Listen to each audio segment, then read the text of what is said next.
Magandang araw sa inyo. Ako nga pala si Tupi at samahan niyo kami ngayong araw pumunta sa Boardwalk at sa solar farm sa Karatagan. What's up sa inyo guys? Kamusta po kayo? At magandang araw po. Ngayong araw po, samahan niyo po kaming mag-road trip. Pupunta nga pala tayo sa Calatagan, Batangas.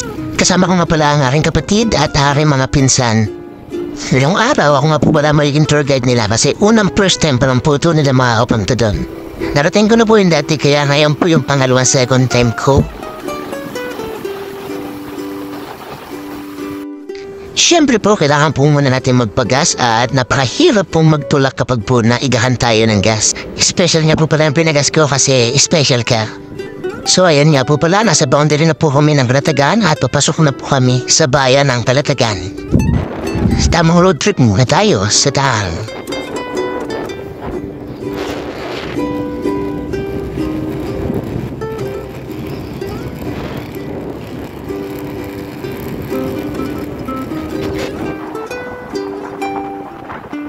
Dadaanan nga din po pala natin ang Lago de Oro.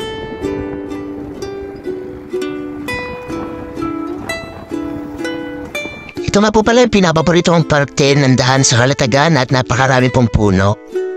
Napakahaba po niyan kaya napakaganda pong tignan.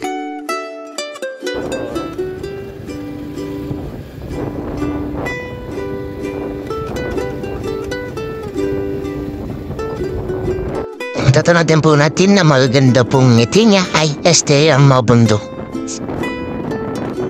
Ayan po, tanong na po natin ng boundary po sa Barangay Bagong Silang at dyan po natin makikita ang Boardwalk Calatagan. So ayan, makikita niyo po ang napakahabang boardwalk po sa Calatagan. At napakaganda rin po dyan pagmasdan ng sunset bago po lumupog ang araw. So yeah, ito naman po ang view kapag po ikaw ay nasa taas na po. Low tide po ngayon kaya mababaw po ang dagat.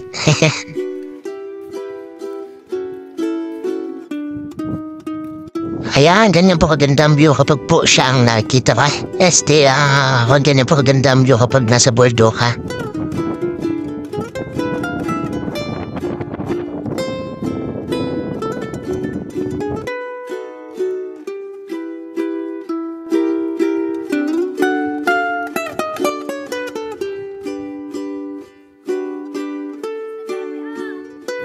Hen po, pabalik na rin po kami at dadaan muna po kami sa solar farm.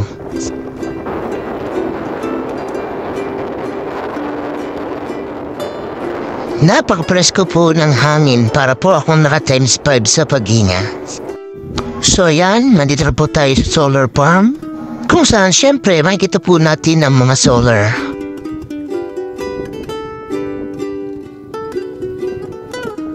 So ayan po yung mga solar, napakalawak po niya kapag po narating nyo.